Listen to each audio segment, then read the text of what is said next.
Welcome to Below the Line, where we talk about working in Hollywood from the crew perspective. My name is Skid. I'm a former assistant director and your host. Quiet on the set. Welcome to Season 13. Today we're talking about 2001's Black Hawk Down, directed by Ridley Scott. Two guests today. First, Kimberley and Berdy. You are the LA production coordinator. Kim, welcome to Below the Line. Thanks. We're also joined by Harry Humpries, associate producer and senior military advisor. Harry, welcome. Good to be aboard, Skid. Thanks very much for having me. Glad to have you both. For listeners who are not aware or just don't remember, Black Hawk Down, the movie, is based on a book of the same name that was published in 1999. The book, by journalist Mark Bowden, documents the Battle of Mogadishu, which took place in 1993. The book, incidentally, is a great read. For the purpose of today's conversation, if there's a statute of limitation on spoiler warnings, I'm sure we're well past it. However, for listeners who might be completely unaware of the events in question, today's conversation will contain spoilers. But let's start out by talking about your experience leading up to Black Hawk Down. Kim, talk about joining Jerry Bruckheimer's team. I went to college with one of Jerry's right hands, basically. And I had moved to LA and was looking for a job. And Branko Lustig, who was one of the producers, needed an assistant at the time. And so I walked in as his assistant and just never left. Put this a little bit into his career. What movie did you come in on? How does this fit into the overall picture? I came in on Black Hawk Down, actually. They were prepping Black Hawk Down at Bruckheimer. And it was before the movie started. They were just in pre-production. Branko had needed an assistant. We were in prep. There was a production coordinator as well. She eventually moved to Morocco to be the production coordinator in Morocco. And I stayed in LA to be the production coordinator in LA. Got it.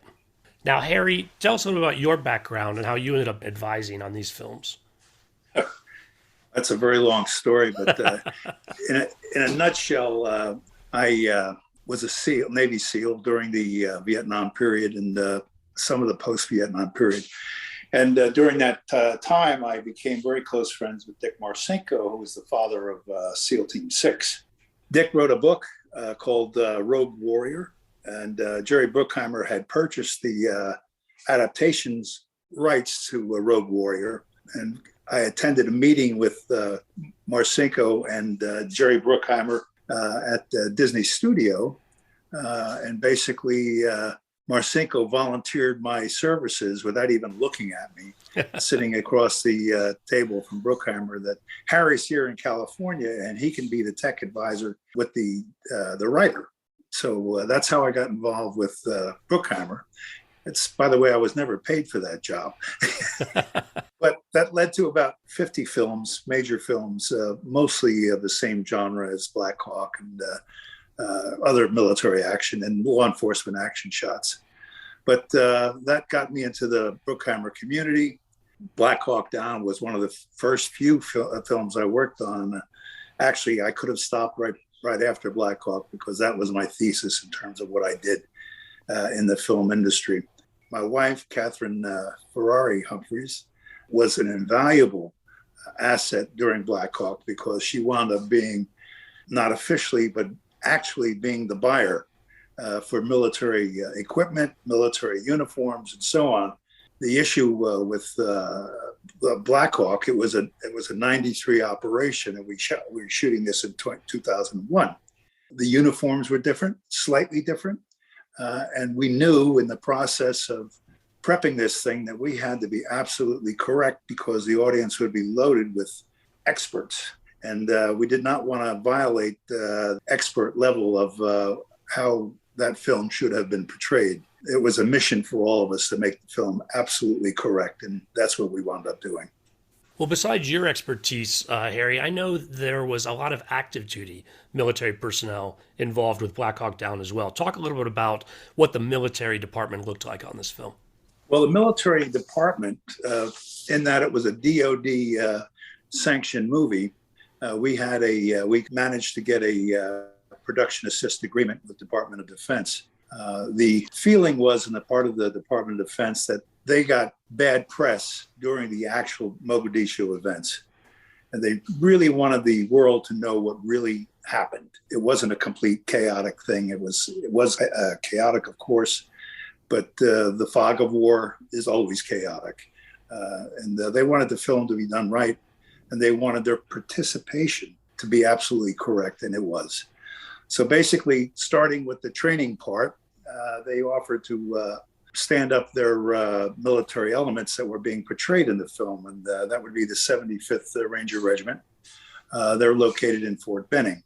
So Fort Benning, 75th Ranger Regiment HQ, put up a gentleman's training course for all the actors that played Rangers. Fort Bragg JFK Special Warfare Center put up their A-teams. They didn't actually put up Delta guys, but they put up an A-team to train the guys portraying the Delta or CAG element in how to break doors down, make dynamic entries, and so on and so forth. And of course, Fort Campbell was the home of the 160th Special Operations Aviation Regiment, the Night Stalkers. So all of the helicopters were belonged to these folks and flown by these folks. So all three training disciplines were conducted actually at these facilities. The beauty of the training scenario was the fact that the actors flew in from where they came from, i.e. London, most of them, long-haired guys and so on and so forth. And my job was to make sure that these guys, my agreement with the Ranger battalion or regiment was that they would look like Ranger, candidates when they landed. So I got all the actors off the airplane at the airport. We drove immediately to where the Rangers get their haircuts. Now, bear in mind now, you had some fairly good-sized British actors, all with long hair. I mean, clearly they wanted to be Beatle lookalikes. That was the style back then.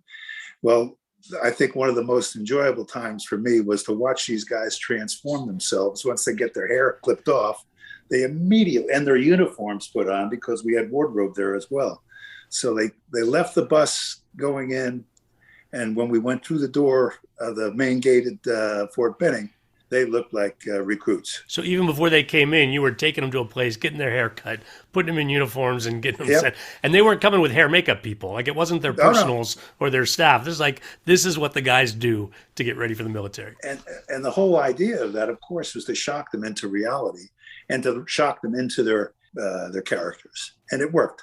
There were one or two that were a little, not upset, but confused. Hey, I didn't sign up for this. But in any case, the result was we had some legitimate looking military guys going in the door.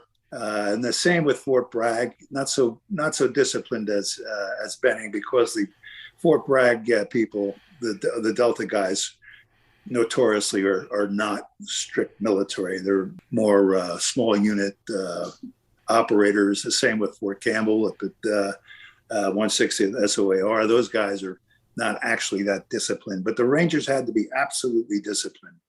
So the advantage of taking the guys to these locations, of course, that their disciplines and their mannerisms all differ. So a Ranger is mentally much different than a Delta guy. The Delta guys are older, tend to be more mature, more casual, more confident. And the Fort Campbell Black Hawk pilots and Little Bird pilots are definitely like a boys' club. Very professional pilots, but very skilled at warfighting and very skilled at flying aircraft. So we gained that advantage from having those training facilities available to us. So, Kim, you're in LA while this is all going on. Talk about bringing in these actors and making this happen pre-production. So for me, I took the actors who were all over the world at this point and brought them into 3 different places. So it was kind of chaotic because I did logistics for LA. So getting uniforms to 3 different places, actors to 3 different places, because we weren't on set yet. So you're trying to get people in different places at different times, different needs from different people. It was a little chaotic. Thankfully, I had really good people around me. I had the best travel agent in the world, who I am so grateful to. Because, travel is what it is. Flights get canceled, flights get delayed, people miss flights. actors are actors. Sometimes Yes. Yes, they are. you know, trying to get, you get calls in the middle of the night, somebody missed their flight, somebody's flight's delayed, so you have to reroute people. Yeah, so that was a little chaotic. Thankfully, Catherine was invaluable. We spoke multiple times a day for months. So there was a lot of logistics before we got to prep. And then once we even got to set, they still needed everything multiple times. Things got ruined, things got ripped. Well, we're going to talk more about the actual filming coming up, but Harry, I want to go back to you and tell me more about the active duty military personnel that stuck with you through filming, as far as the team you put together. Sure. We had the Ranger Company with us. We had the 160th SOAR guys with us, and they were invaluable on a day-to-day basis because they contributed to the accurizing of what we were doing. But I was very fortunate in that I had two colonels that were there on the ground. Colonel Tom Matthews, who was the officer in charge of the 160th SOAR in Mogadishu. And that's the helicopter team. Right. Tom was working at the Pentagon, and we asked him to join us because he was now a civilian, a GS type civilian working for the military. So he jumped on board with us to make sure his guys look correct and help us to put things in the right place and have the right people doing the right things. And then Colonel Lee Van Arsdale, who was a C Squadron commander of the Delta unit that was there. Lee and I became very close, as did Tom and I, but we worked very closely together. Now, when you have a production assist agreement with DOD, they assign you a DOD project coordinator. Our coordinator was absolutely outstanding, Major Andy Ortegon. He was assigned to us from day one. Andy and I went through all the script issues that we had to straighten out and so on. So we were on the constantly meeting. Phil Strube, who ran the DOD office in DOD under the Secretary of Defense, was the head of that department. So under Phil's group, we would submit our scripts. The scripts would then go through Andy, then go to Phil, and then Phil, of course, assigned people to review the scripts and then send the scripts out to the affected commands. So each command had to sign off on their part, and they yay or nay what was going on in the script. So that's always an issue because you have the creative side of making a movie, and you have the attempt to accurize as much as possible, especially with the real life film that's replicating a military or a law enforcement or whatever event. You owe it to those that died in the process of that action to make it look as true as possible. And that was the intent of all of that. Once we got on the ground, I had several young Rangers that were actually there, part of the Ranger group. And they were invaluable in giving us personal photos for the research work that we needed for the uniforms and little details that you would tend to miss through a history book. So these guys actually had stuff that they carried with them on the day. And that was an invaluable asset that we had in the group. So between the two colonels, Major Andy Ortegon, and a few of the Rangers that were actually there, that comprised myself as a HOD, that comprised the military department. And this entire department moved intact to Morocco. We did the actual filming at the start of 2001. Correct. In the training at Fort Benning, I covered the Rangers, making sure that was running well and so on. And then I sent Lee Van Arsdale to Fort Bragg. He was the Delta commander, so he was there with the training process. And then the same with Tom Matthews, who was the 160 SOAR guy. He stayed at Fort Campbell during that training process. So we had representation in each of those training operations. And I tended to go to all three facilities, bounced around to make sure everybody was getting what they needed from my side. And so with the move to Morocco, filming in Morocco overall just sounds like it's challenge, never mind trying to accurately recreate a military engagement. Let's talk about the logistics of filming in another country. I would say that thankfully this was shot pre 9/11 because I do remember exporting weapons. I do remember trying to track down every privately owned Black Hawk in the world I don't remember how we did that, but I know we did that. And at the time, I do know there were 8 of them. There were 8 privately owned Blackhawks in the world. I mean, trying to export things, trying to get licenses to export them, trying to get visas and all sorts of things. And it was a lot of red tape, a lot of work. I mean, thankfully, we worked with an exporter who was also brilliant and knew how to get around a lot of things, expedite a lot of things. Trying to get every piece of clothing over there, trying to get anything you could possibly need over there. Set deck. Yeah. I remember shipping flag patches for uniforms specifically, like every little tiny detail got shipped. The reason the flags were an issue is because the uniforms of that period, they wore the flag on the right shoulder. So the flags had to be reversed. The flag always has to tend backwards. In other words, as if you're running into the wind. Typically, the flag patches are actually the other way around. So we had to get these flags specially made, and Kim had the task of trying to get those things pulled together and sent to us in time. Yeah, the whole uniform issue, I mean, that's another discussion, but it was, thank God for Kathy and Kim, because it was difficult. The uniforms didn't come off the shelf at ISS or any of the costume houses.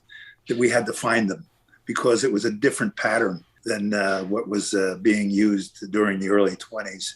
So that was an issue. Harry, keep going. I can't imagine that wardrobe was the most difficult challenge of being in Morocco. Talk to me about how things came together in theater. We had 3 elements, major elements that were difficult. The weapons, okay, are always an issue. We were actually fortunate enough to be able to buy 100 M16A2s from South American country. And our armorer, Simon Atherton, actually located them in Guatemala. So a M16A1 is what he was able to buy for a very, very cheap price. They were basically excess. Now he being Simon Atherton and his crowd, had to convert each one of those weapons to look quasi-modern as the M16A2 model looks, and also the CAR 15, which is a short version. So he had to make all those conversions, over 100 weapons, in a trailer in Morocco. Every one of those weapons that you see, the CAR 15s were carried by the Delta guys. The Rangers carried the M16A2s. And of course, pilots carried a different submachine gun. Shugart, one of the snipers, Delta snipers, had an M14. So all those weapons had to be put together. The 14 we got from the States, the H&K MP5 for the pilots we got from ISS. And Simon had his hands full, and he did a marvelous job in putting these weapons together. The other issue was the vehicles, the Humvees. The Humvee at the time was impossible to buy. It wasn't legally sold to the civilian environment. We managed to find a collector who bought a bunch of Humvees from the Marine Corps, who made the mistake of selling surplus soft top Humvees, which are basically, not armored, but rag top, if you will, Humvees. So I went to New England. Bronco Lustig, our boss, sent me up there to buy these things if I liked them. And of course, they're the only ones you could get in the world as a civilian. So we bought about, Kim, you remember how many Humvees we bought? Don't offhand, honestly. It was a bunch, like 10 of them, I think. And of course, the Humvees had to be converted to look like a semi-hardtop Humvee, not armored, but hardtop. And we did that work at the Action Vehicle Shop in London. So I'd get the Humvees sent to London for them to pick up the retrofitting job. And then, of course, from there, they sent those to Morocco. So that's how we got the vehicles in country. The weapons actually made them in country. The next trick was to get the Rangers and the pilots and any of the military personnel needed to complement the complete unit. We had a company of Rangers. We had 4 Blackhawks. Actually, it was 5 Blackhawks and 5 Little Birds. And all of that was transported from the United States by AFSOC, Air Force Special Operations Command, on C-17s. So all those vehicles were flown into Rabat Airport, International Airport. And it was like a military operation. They left the United States and they flew into Rabat as if they were going into a combat environment. So it was pretty amazing in how we pulled all that together with the help of the military. Harry, talk to me about being on the ground in Morocco. Well, we had an extensive shoot, and we worked 6 days. It was hot, it was dirty, and anybody that has worked in Morocco, I mean, they're beautiful places, don't get me wrong, but where we were shooting was not one of those beautiful places. So we actually built Mogadishu, City Musi, in the slums of Rabat, and it was just horrible. But, typical movie set production company, we had the accoutrements of the large tents and so on, that we could set up wardrobe, air conditioned. And then we had meals cooked by locals. That was not a great thing. And then, of course, we filmed through Ramadan, which is always a treat. I don't know why people don't consider the Ramadan period when they shoot a film in Morocco or the Middle East. But we did that, and it was loaded with all the negative aspects of shooting during Ramadan without getting into detail. But if you've been there, you understand. I'm going to pause us here. We're sticking with the shorter episode format this season. With that in mind, we're going to break our Black Hawk Down discussion into 2 parts. Join us again next week when we dive deeper into the actual film. Kim, Harry, you're both sticking around, right? Oh, yeah. Yeah. Wouldn't miss it. Fantastic. Listeners, if you're new to the podcast, you can learn more on our website, belowtheline.biz. That's B-I-Z. Thanks to Curtis Five for our music, John Wan for our logo, and to all of our listeners, I appreciate you. Please rate us wherever you get your podcasts, and be sure to come back next week. Thanks again from Below the Line.